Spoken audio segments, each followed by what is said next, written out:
So Kress have kindly sent us out a cyber tank to try. Mike is going to be leaving us. HIS are kindly bringing down some material. We decided to get stocked up.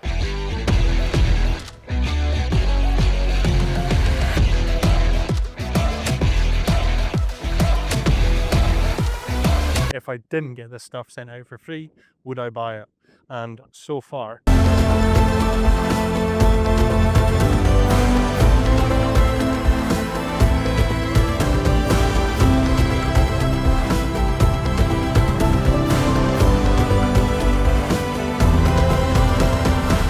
is this the future of commercial grounds maintenance?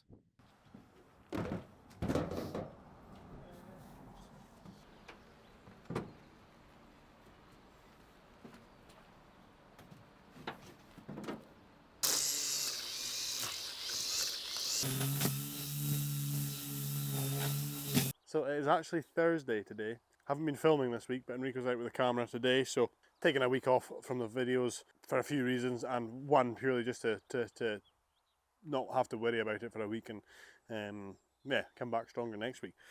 Actually out cutting grass today for a change. It's been a good while, but I thought it'd be a good opportunity for me to get some hands-on experience with the Kress stuff. We've been using Kress since the end of summer last year, early autumn, I think, because we were using the hedge trimmers, etc. But for the season ahead, we've been sent out a couple of the trimmers, some mowers, more blowers, etc. And it's, yeah, just good to get some hands-on experience with these. One thing that we've also got, which I'm excited about, is the cyber tank. Come have a look at this. So Kress have kindly sent us out a cyber tank to try. The whole idea of this was to get the cyber tank on an open top vehicle. A lot of the guys that have got them have them inside vans, etc. For commercial grounds maintenance, a lot of the vehicles are open top vehicles like this Beavertail, which is a great vehicle for this type of work. So what we wanted to test out, and Kress were keen to do so, is to try and get one of these vehicles practically fully kitted out with Kress battery equipment, besides this big beast, the ride-on. Unfortunately, we don't have a battery version of that yet. But yeah, today we've got nothing else but battery equipment. So I thought it'd be a good tester to try this out. But we have got the cyber tank. Yeah.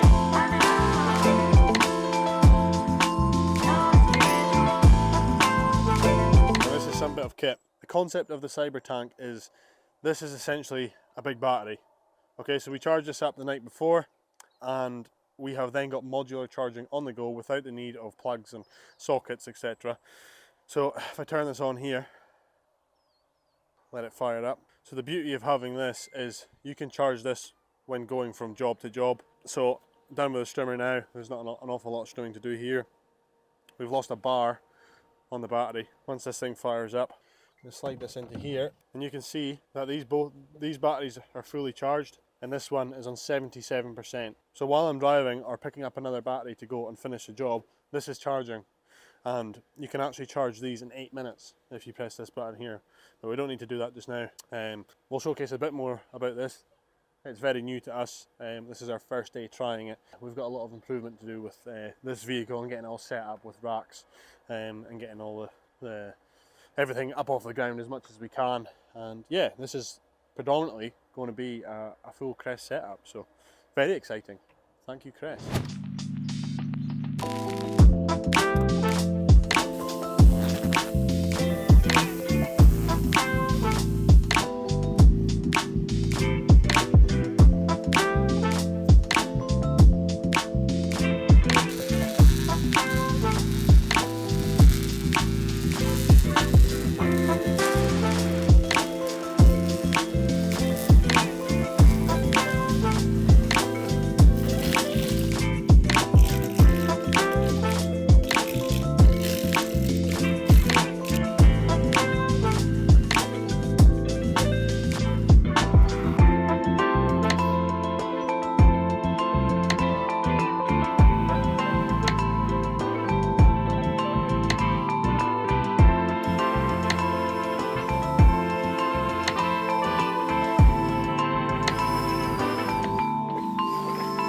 Yeah.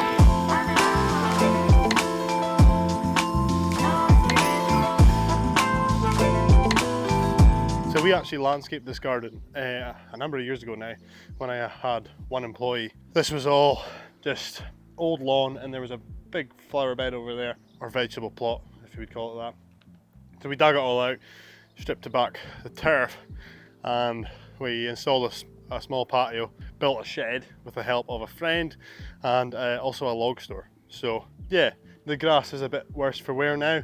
They've obviously got a dog, as you can see, and if you don't maintain grass more so than just cutting it, it will often turn to this.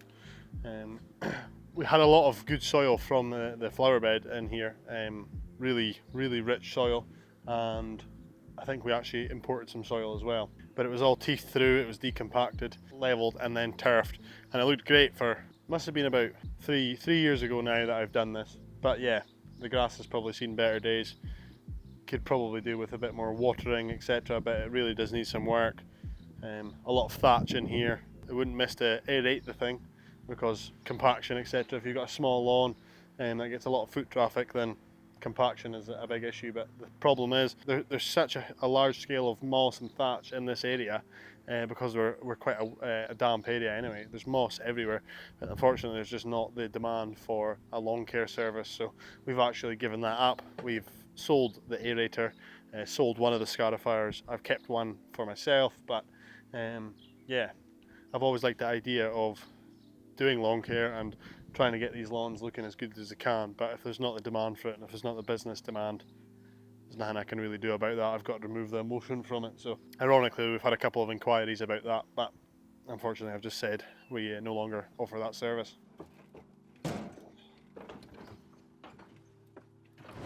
This is the other beauty of battery equipment. No pull start, no fuel, no oil, no fumes, no noise. Just press a button and I can change the speed. Got to run after it.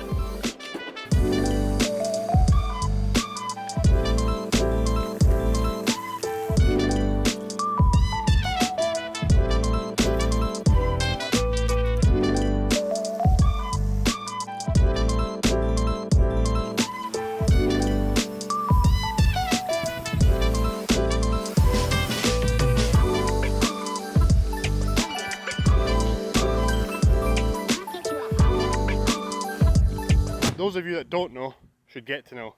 Easy grip should be on every one of these trimmers, in my opinion. Basically, it's a handle that mounts to the shaft of the trimmer that, instead of hunching over these loop handles all day like this handle makes you upright, and it's just better for your overall posture and back through a long day of trimming. Now you can adjust this to suit.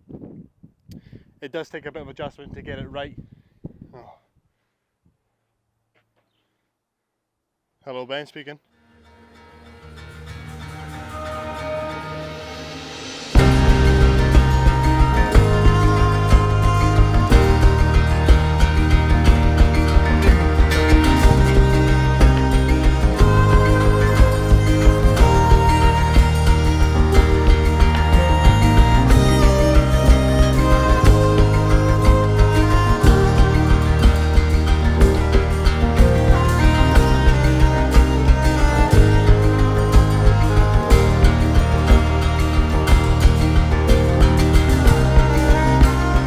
The other beauty of battery equipment in situations like this, we've got a site with pods and caravans.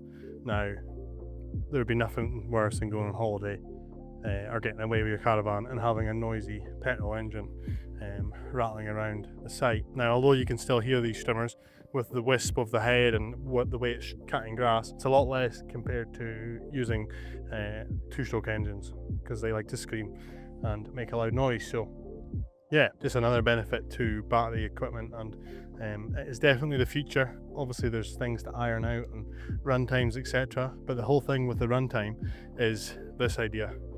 Now, your initial outlay is what puts people off. This cyber tank, including the cover, is worth over £10,000, and then the amount of batteries that are here as well, that's that initial thing that puts people off, because they can go and get fully kitted out with petrol gear for a fraction of the price. Now, it's the initial initial outlay, but it's the savings over time that people need to consider. And although we've been sent this, I fully get that. What Kress are trying to say is for the cost, the average cost of fuel that you'll spend through a year, if you get the likes of this on a finance payment or a lease, which you will then own this at the end of that, for the same sort of monthly payments you're spending on fuel, depending how big of an outfit you are, you can pretty much get kitted out with this and own it at the end of the term. So now obviously finance isn't for everybody, but a lot of businesses will utilize finance, and if you can literally get new equipment and batteries for the same cost as it would cost you to fuel your equipment, it's a no-brainer. Now we are fully Kress today. There's not a petrol machine in sight apart from that big ride-on, which is, I'd probably say, a wee while away yet. So what I wanted to answer to myself, if I didn't get this stuff sent out for free, would I buy it? And so far my answer is yes. And this is the sort of setup that we're looking to get. We've got green touch racks to go on this vehicle, so we'll get these streamers up off the deck here. The idea is to get this fully kitted out with Kress equipment, which is quite exciting. So is this the future of commercial grounds maintenance?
That was the first visit to this property this year wrapped up. The property's changed hands, so these new owners have just came in and they're just learning the ropes. Obviously they've got caravans and pods, etc. The old customer has recommended us to come in and keep going, and they're happy to do so, and there's some other work that we need to look at. So yeah, continued relationship even though properties are changing hands. I don't know what the statistics of people actually moving house is, but it is quite high, so we do often lose properties if someone else is moving in and going to do it themselves. But customers recommended us, we came in, and they're going to need help maintaining the place because it is quite a large site and it's leading to more work. So, but yeah, perfect example of using battery equipment to keep the noise to a minimum. The other guys are over at the distillery site, and unfortunately Kyle phoned me to say that the Ferris, the stander, has thrown a belt. So they have been unable to cut. They've started, but they're going to have to use this to finish it. So that's us wrapped up here, and yeah, we're going to start heading back.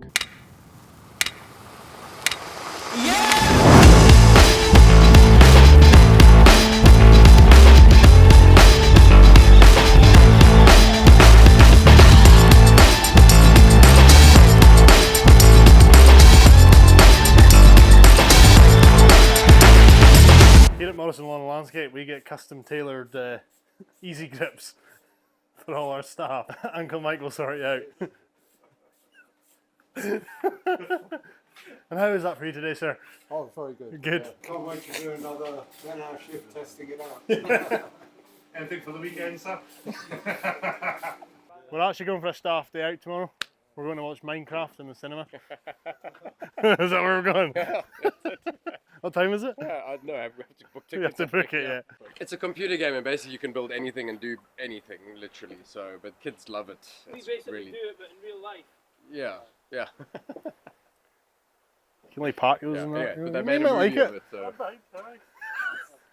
Right, goodbye. Thanks. See you tomorrow. Same as.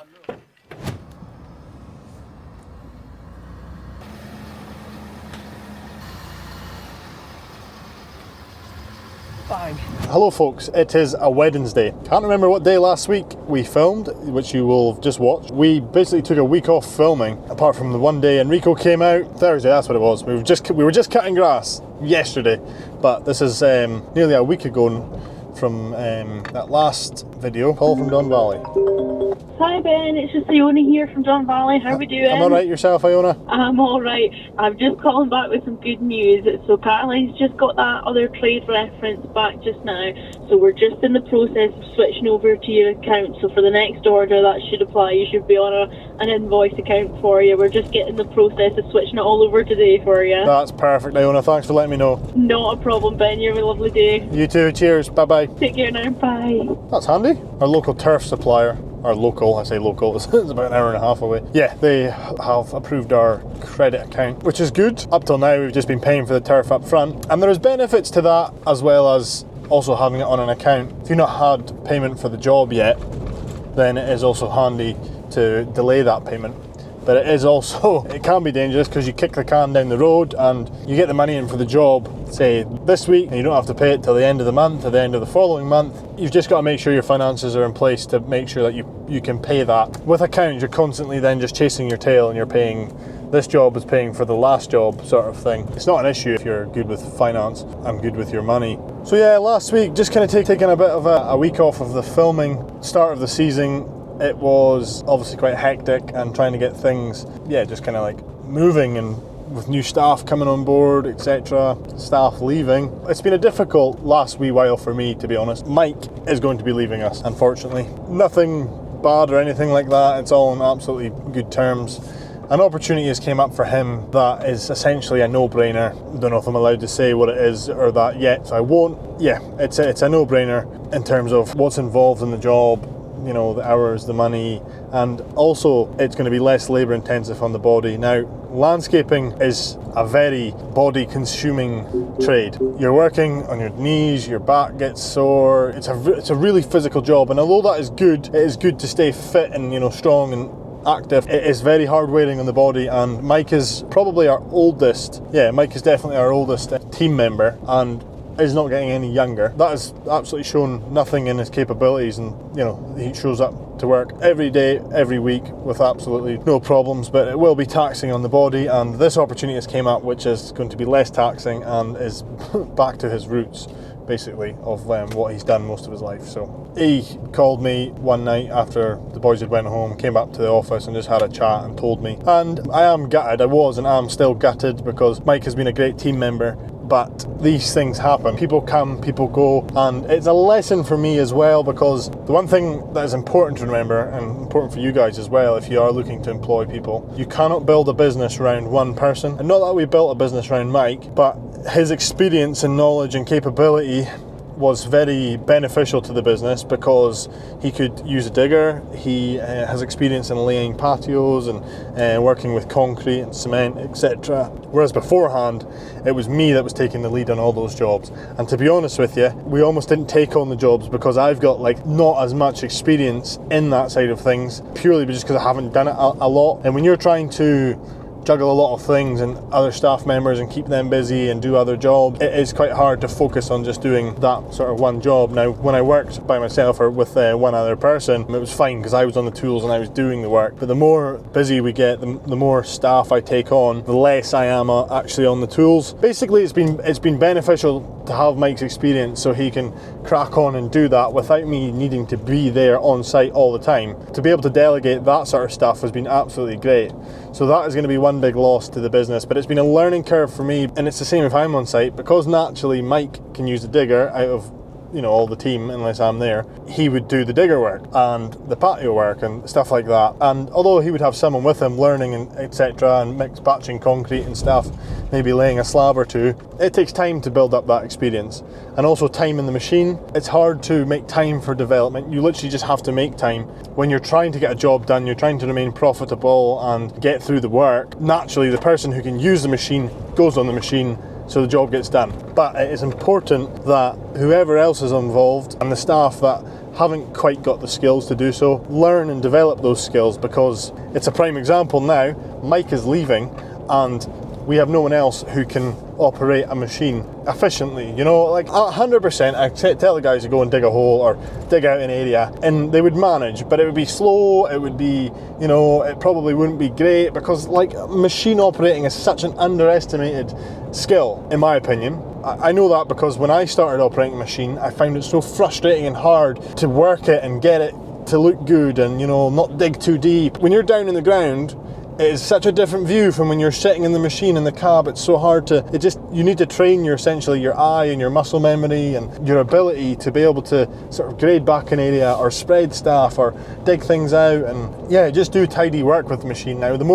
Since I've got my own machine, my skill has developed because I've naturally just been in the machine more. It is literally just time in the seat. And if you don't give your employees and staff the time in the seat to do these things and to use the machines, they're never going to get better at it. Prime example was with the grass cutting. I would always tend to use the ride-on machinery because I was experienced in it, I knew how to work it, etc, etc. So the guys were mostly usually just doing the strimming. I would always try and give the sort of easier lawns and get them trained up on the machine, but naturally the one who can use the machine uses the machine because you're trying to get a job done at the end of the day. But it is important to delegate and train and pass on that responsibility and give your team members new skills and development, which has been the case, because right now the grass cutting I'm not doing any of, and it's something that I used to do all the time. Obviously when I worked by myself or with one other, I was always a part of that squad. Now that we've got more staff and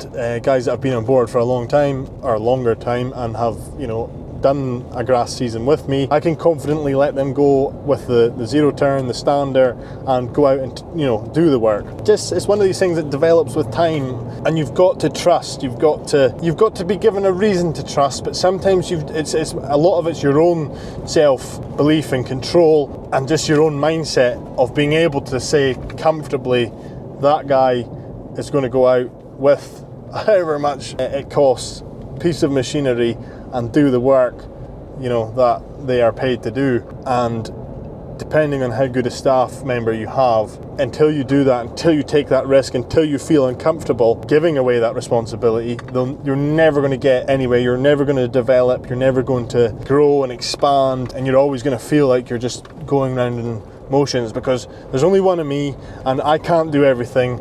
And it is the most liberating thing, being able to delegate and have someone else do what you have always done. It has allowed us to grow the business, because if I didn't delegate, if I didn't give away responsibility and take risks, I wouldn't have grown to the size of a team that we have just now, purely because I would be doing all the stuff, it would be too busy, you know, trying to do everything. It is important to delegate to the right people, and it is a skill in itself, being able to delegate and trust, and it also comes with a lot of trust in your people. If you have a bunch of idiots in your team, then you're not going to trust. You're not going to, you know, someone who's just constantly messing up, doesn't care, careless with the machinery, careless with the quality of work. It is key to have, or it is important to have key people in your team that you can trust to go out and deliver the job when you're not there and uphold the standard that needs to be upheld. Because what was constantly driven into the guys, my standard of work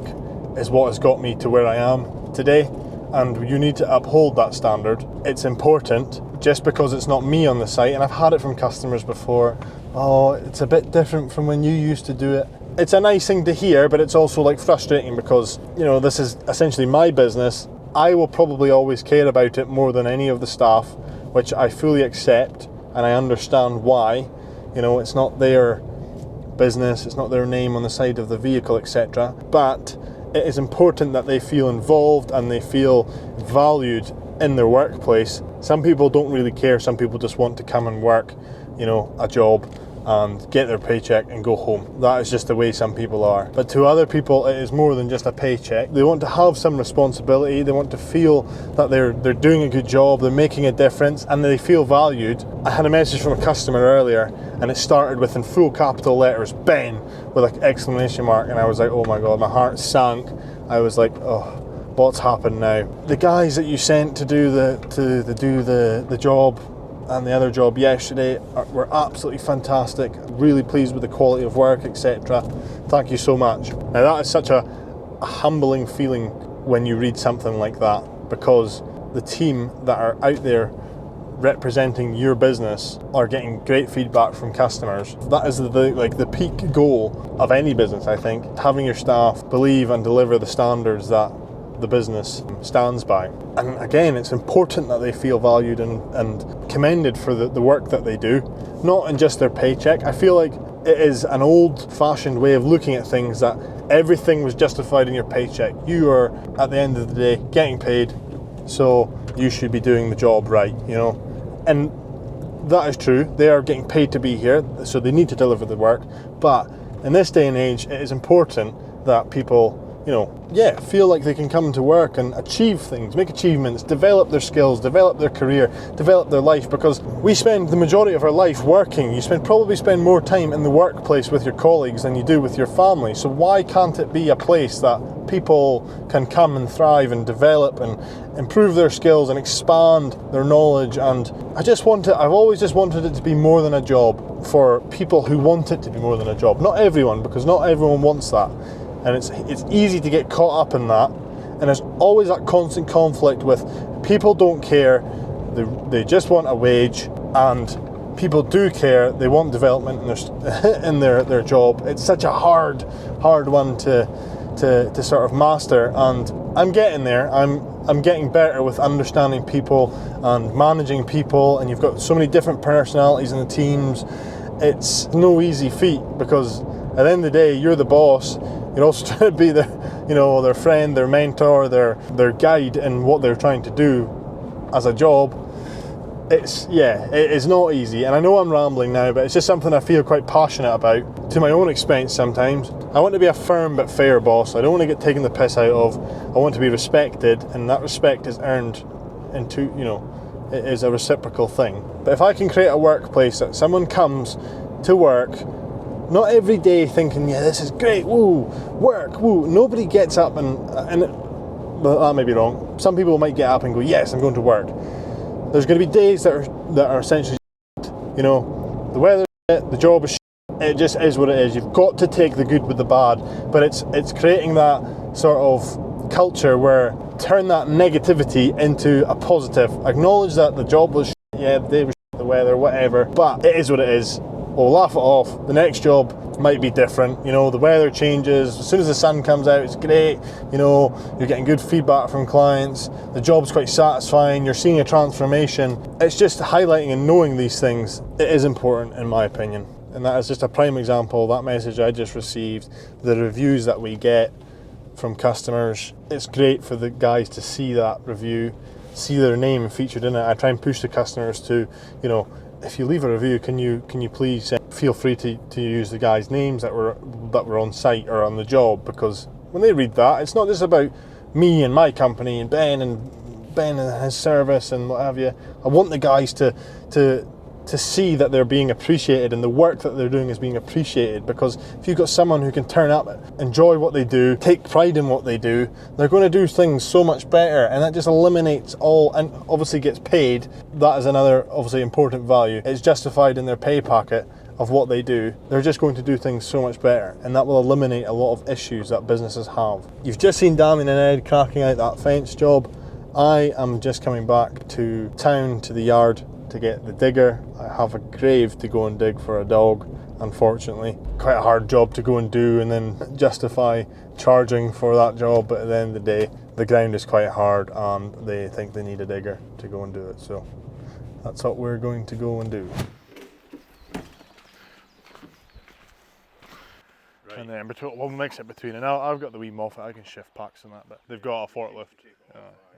Need a bigger yard, and we have a bigger yard, but the bigger yard isn't ready yet, so HIS are kindly bringing down some material. We decided to get stocked up on just a variety of stuff that we use to try and increase the sort of efficiency of things. Now that could either be countered by me being more organised and ordering the stuff when I should order the stuff, or if we have a stock in the yard, that means we can just load up here whatever we need. So that's the idea. That's quite a lot of stuff to come off.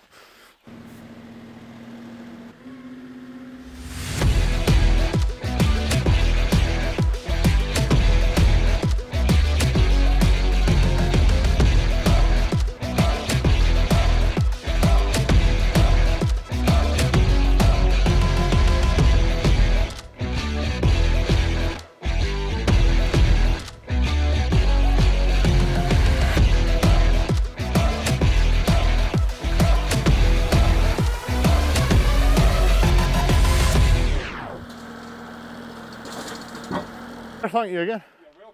Cheers. Sorted. The idea eventually is to get most of the operations of the yard up into the new bit and turn this more into a yard space. So for storing material, wood, etc. Get rid of the container. Container's going to go up there, that one's going to go up there. Possibly have the wood processor set up here so we can process in the yard. Obviously now that we've got this yard next door, my shed seems to be in the wrong place. It would be much better if this was all yard space, but it is what it is. So we'll make do with what we can. Probably going to add some more bays to hold a bit more material in the yard, but there's a bit of planning to do just to make sure it's all done properly, and I guess just to make sure it's as efficient as possible. If I had all the money in the world, I would knock down this shed, as much as it would pain me because it was a long time in the making. I'm sure the yard would look a lot different, but very grateful for what we have right now, because a lot of people struggle for space, and I luckily kind of came across this when I didn't need it and I thought I was going to have too much space, and as the business has grown and developed, we've grown out of this space and luckily had the opportunity to take on next door. So, but it's a slow progress, trying to work and also trying to make time for the yard. There's a bit of development to do back there and a lot of shifting, so we'll have to get a high ab lorry in to move these containers and stuff. That lean-to at the side, that's going to have to come away. We're going to have to either dig around the posts and lift it out, break out the concrete and try and move that lean-to so we can then create a road right the way through to join the two yards together. So that's the plan.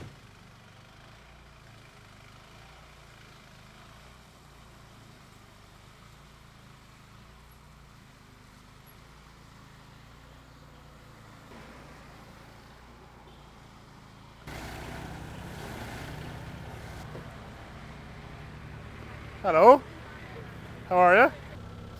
So some of you may remember from when we started the vlogs last year, we did this fence and we did the garden.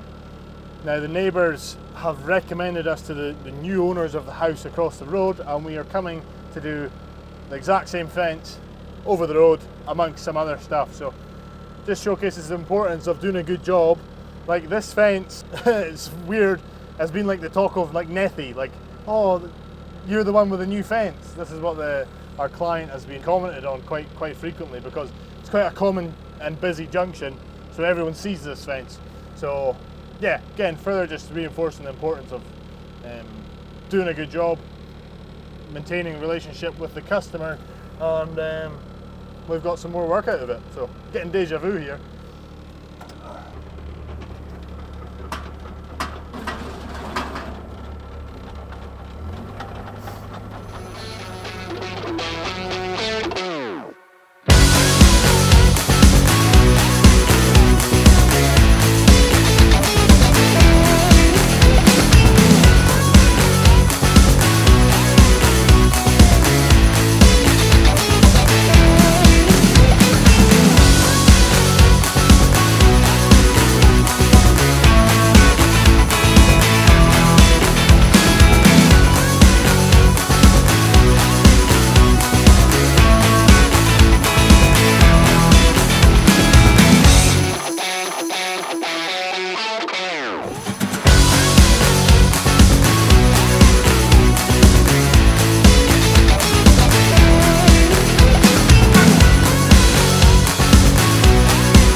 Hiding your shame?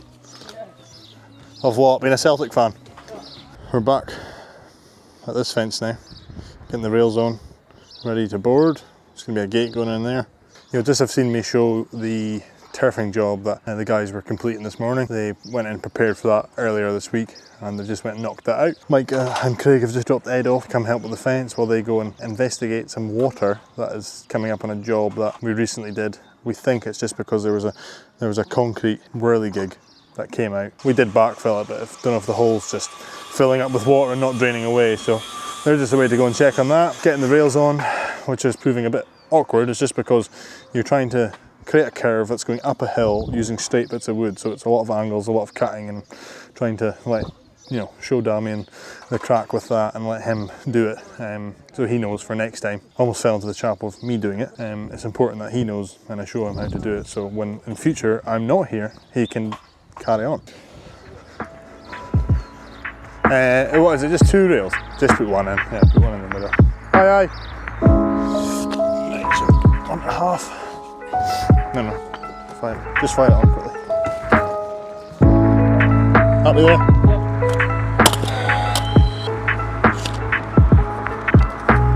Half on? Yep.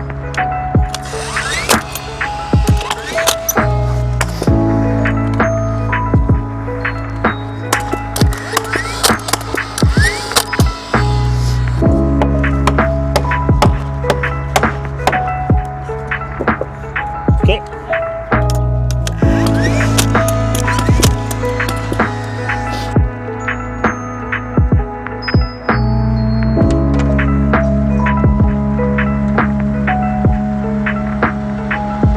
Sorry Mike, I better go. My favourite apprentices here was banana bread again. You'll be there shortly, okay. Cheers, bye bye. You guys didn't get yesterday. Thank you very much. I just told Mike on the phone that he's missing out, he's gutted. Gingerbread today. Alright. Home. Is that homemade, is it? Yes. Very good. Delicious. Like to have little snacks. Healthier snacks in the house, you know? It'd be dangerous if I was there. Like. Alright. It wouldn't be a snack, it'd be a main meal. Just eat the whole world. Yeah, pretty much. Thank you. Thank you.